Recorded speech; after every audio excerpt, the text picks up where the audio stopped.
Good shot there from Tate.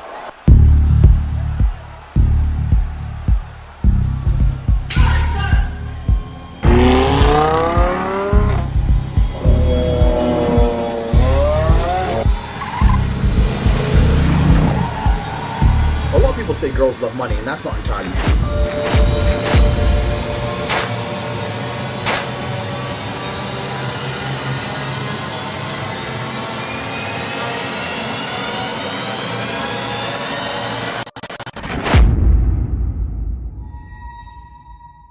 So many activities. Walking tour. We could do a walking tour. Oh, here's someone doing a walking tour. Want coffee?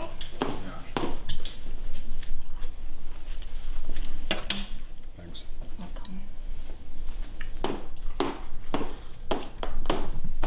Room service, huh? We do room service to the penthouse. You get anything you want. Ready? Yeah. Yeah, I do quite fancy a nice vegetable soup or a salad or something. What kind of man eats salad? What kind of man who exercises? Fuck salad. In fact, I have an anti-vegetarian policy in my life. Anything that's ordered to my penthouse must include meat, or it's not coming. Absolutely and utterly, I refuse to accept any kind of vegetarianism in my existence. So if I'm ordering, I have to order meat. If we get service, meat is coming. Meat has to come. Vegetarianism isn't real. Vegetarianism, still to this day, is not a real thing. How do you mean? People say I'm a vegetarian as if it's a reality. It's not reality, it's a religion. It's a choice they've made, it's a conscious choice, but it doesn't mean they are a vegetarian. A human is not a vegetarian. Humans eat vegetables and meat. So even by the way they define themselves, they're incorrect. Regardless of whether you agree or disagree with me, you have to understand that defining yourself as a vegetarian isn't a real thing. It's like saying I'm a Christian. Cool. It's a religion. It's exactly the same thing. But physiologically, humans are not designed to be vegetarians. There's actually different types of vegetarians. You get the ones who say, well, I don't eat meat because I don't like animals dying. And I don't have that big a problem with them. But then you get the ones who say, meat gives you cancer, humans aren't designed to eat meat, meat's killing the earth with greenhouse gases, and those are the real fucking morons. Humans are absolutely and utterly designed to eat meat. Since the beginning of time, humans have eaten meat. So you want to come along the last 20 years, now we have the science to completely dissect every single piece of food we eat and manage to barely scrape together enough nutrients from other sources and not eat meat and tell me that that's the natural order of the world. Saying you're a vegetarian is basically just saying, I don't understand how the world works. Because at the most basic level of this planet, something has to die for something else to stay alive. At the most basic level of this planet, something has to die for something else to stay alive. Andrew was talking a lot of sense, but he had dismissed Robin Williams' flubber. A frog will eat a fly. A lion will eat an antelope. Flubber did not eat an antelope. Flubber did not eat a fly. You'll not find an example anywhere on this planet where something's life isn't dependent on something else dying. Flubber, come on. That's the natural order of the world. I'm not saying it's a nice thing. I'm saying it's realistic. It's realism. To just sit and say, I eat cows die, and that means I get to live. That means I live in the real world. If you want to sit there and go, nothing should die, and I should eat grass, and then when your body's not designed to do that, you are basically just rejecting a real world view. To me, if you sit and say humans should be vegetarian, it's the same as saying I don't believe in gravity. It's like literally just throwing away any concept and any understanding of how the universe functions. And that's why I have an anti-vegetarian policy. You want to be around me, you're not allowed to be a vegetarian. The people who are around me understand the world.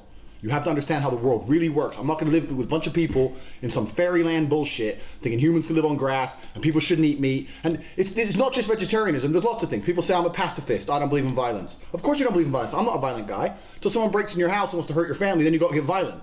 You have to understand that the world needs balance. So pacifists are full of shit. Vegetarians are full of shit.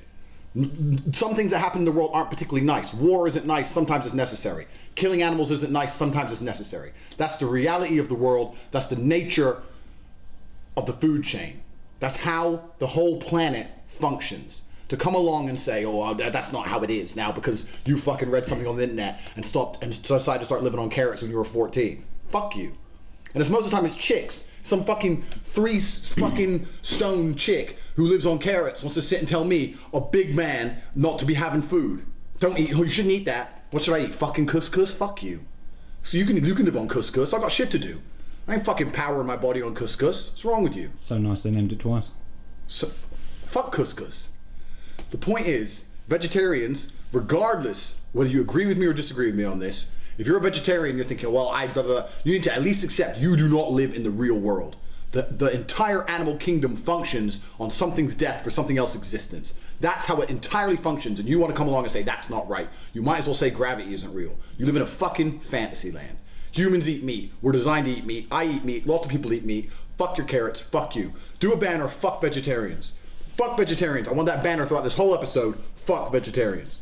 Tired of their bullshit. So if you're gonna order some fucking room service, it needs to have a steak. We'll have a steak. Yeah, a steak. We'll have a steak. New policy. To any vegetarian who watches this, for every steak you don't eat, I'll eat 2. Watch me. I'll hit the gym. Biceps will be bigger than ever before. The souls of dead animals power me. I'll be a unit. I'll be massive. That's the biggest meat eater in the world. And when I walk up all 200 kilos of me to your hippie convention and rip all your fucking heads off, you're gonna know what a real human being is. How is he so strong? How did he destroy 1 million of our hippie warriors? Because I eat fucking meat. Fuck you.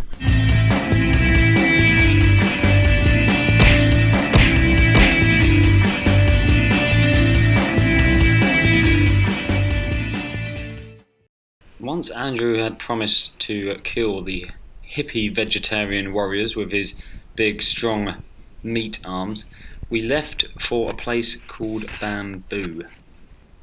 The entrance was pretty lavish and complete with snake skin walls. Textures you don't see in home base when you pick wallpaper.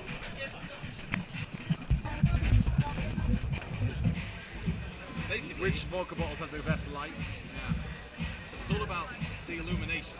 Well, the illumination was certainly provided. A bottle of vodka, which could be mistaken for uranium, was placed on our table. And then began the show.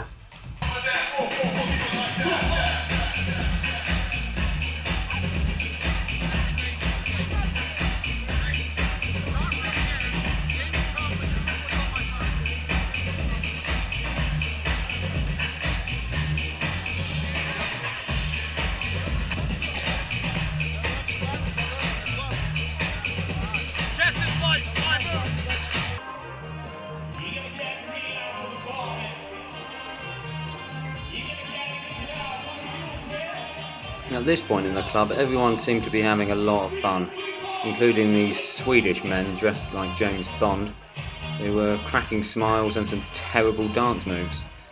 However, Tristan was playing chess and Andrew was having no fun at all, despite the harem of women dancing around them.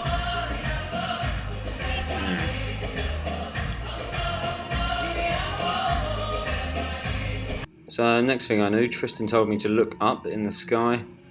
I was given a sparkler in a club, health and safety alert.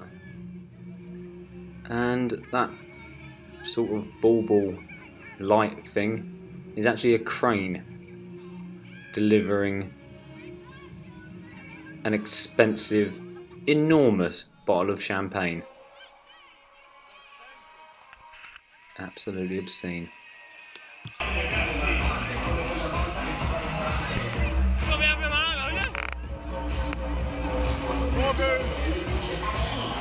More booze. More booze it certainly was. To be exact, it's a 3-litre magnum of Moët.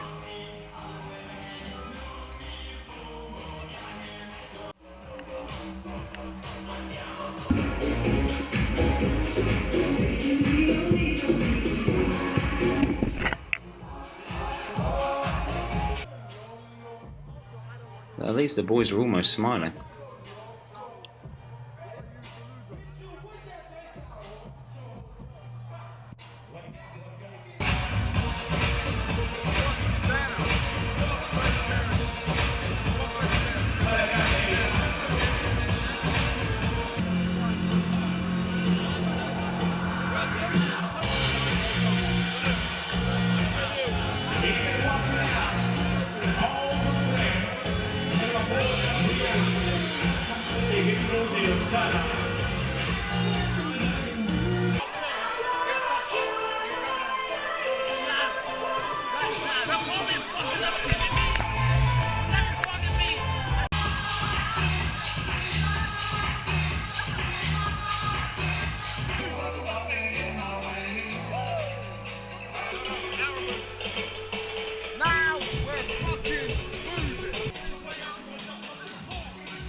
Infrared.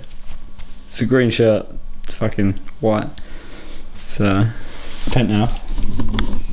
Who stayed there? One pillow.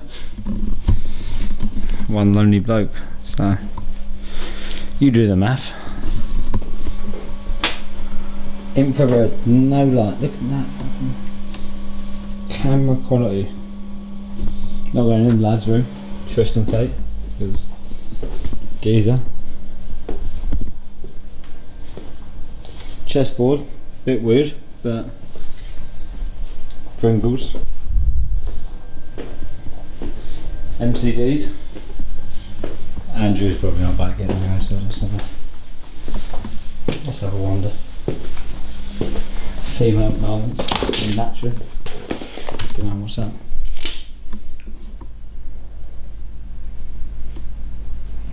Probably shouldn't have seen that.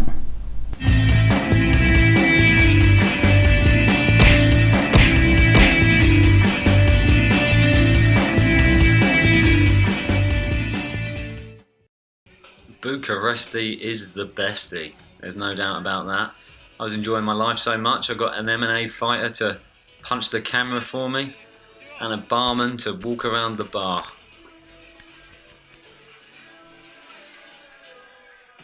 Why? Because it's an all expenses paid trip. Nothing a little tip won't hurt. There you go. Thank you very much, Mr. Tate.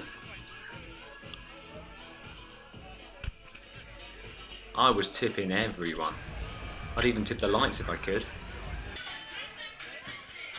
Even when I wasn't tipping, there was just so many delights. Such as the name of this bar may remind you of a cheap confectionery. Classic Freddo. Slam it! Slam it, Tate!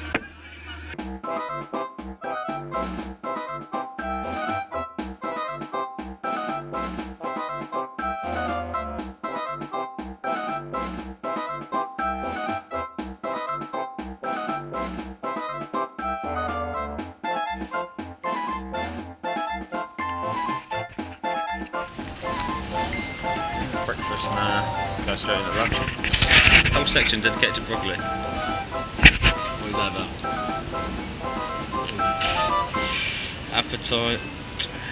Aperitif. Yeah, I'll have a trio of vegetarian traditional. Sharer or a starter for two.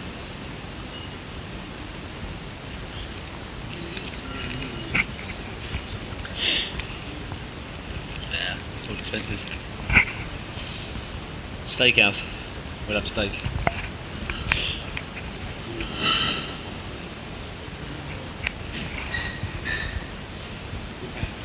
Carfaccio, the parmesan, the Safoghi, the Migdale.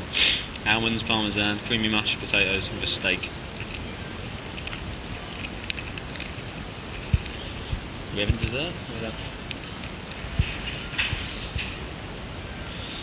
Apple pie. Nuts cake. Be nuts not to.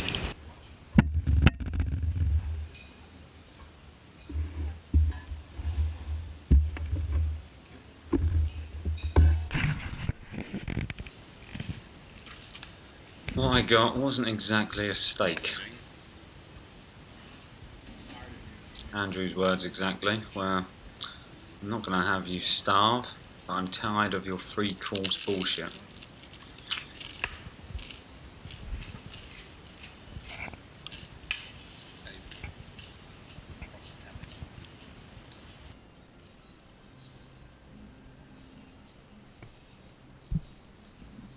So maybe this was it. The end of the road. All expenses trip no more. Reflecting while nibbling on my lunch. I and try to think of the origin of this feeling of hatred. No idea.